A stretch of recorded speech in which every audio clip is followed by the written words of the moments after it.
Jim Rickards is an economist, American lawyer, and author of Matters of Finance and Precious Metals. About the financial panic, he said it could begin in many countries, but keeping a close eye on China should do, as it's on the verge of collapse. After the inflation started, the Bank of America warned its internal clients about the recession and then informed them that the US economy is degrading fast. Other banks too, like JP Morgan and Goldman Sachs, have made very similar warnings to their high-value clients. Instruments like Vanguard Total Bond Market Index, Fidelity Blue Chip Growth Fund, and Bitcoin have all lost their market value. Jim Rickards believes that the market cap to GDP ratio is an indicator of how much has been invested in the stock markets. The ratio compares the total value of all stocks to the value of the country's total output.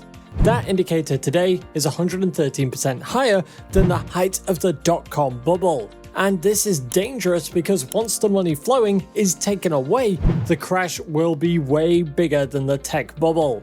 Jim also says that the PE-Shiller ratio is an indicator developed by Robert Shiller. This indicator assesses how expensive stocks are measured to their earnings. He says from reading it that it has spiked to its highest point since the Great Depression. And Jim believes that the stock market won't shoot back up as it did after the coronavirus crash in 2020, since the levels of inflation we are facing currently are way higher compared to the past few decades. He recently pointed out that investors are putting more money in stocks in a period of 5 months than in the past 12 years combined. The FED is not going to control inflation by raising its interest rates anymore because that has been what they've been doing. And that has only brought about mere crashes. According to him, the government is in a dilemma because they either continue raising the rates to stop inflation or keep the bubble going. Whichever way they adopt, people are still gonna suffer from it. Jim also said there are more supply shocks. Looking at the current war in Ukraine, there's been a shortage of oil, food, gas, and electricity. Back in the 80s, Japan also had something similar, where they had massive asset bubbles through low rates and easy flow of money. Everything looked good and their stock market was hitting an all-time high, but in 1989, the central bank tried to slowly deflate the speculative bubble and raise the interest rates. Within months, the Nikkei fell 60% or more, leading to what is often called the lost decade. Jim Rickards warns that the market could tumble like Japan if this happens. He also believes in times of crisis like this, the best asset to invest in is gold. He believes it's a safe haven for whatever lies ahead, and it does well during periods of inflation. Goldbacks are one way to go about this.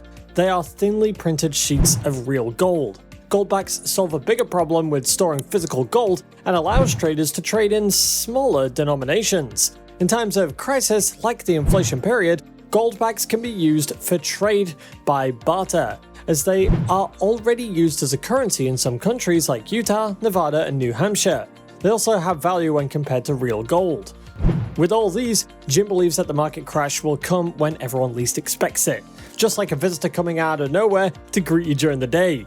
He tried to pinpoint the date to June, the middle of the year, because people don't know when the FED will act. He said it's likely to increase by 0.25%, and if this happens, the market is going to react and give a major sell-off the next day.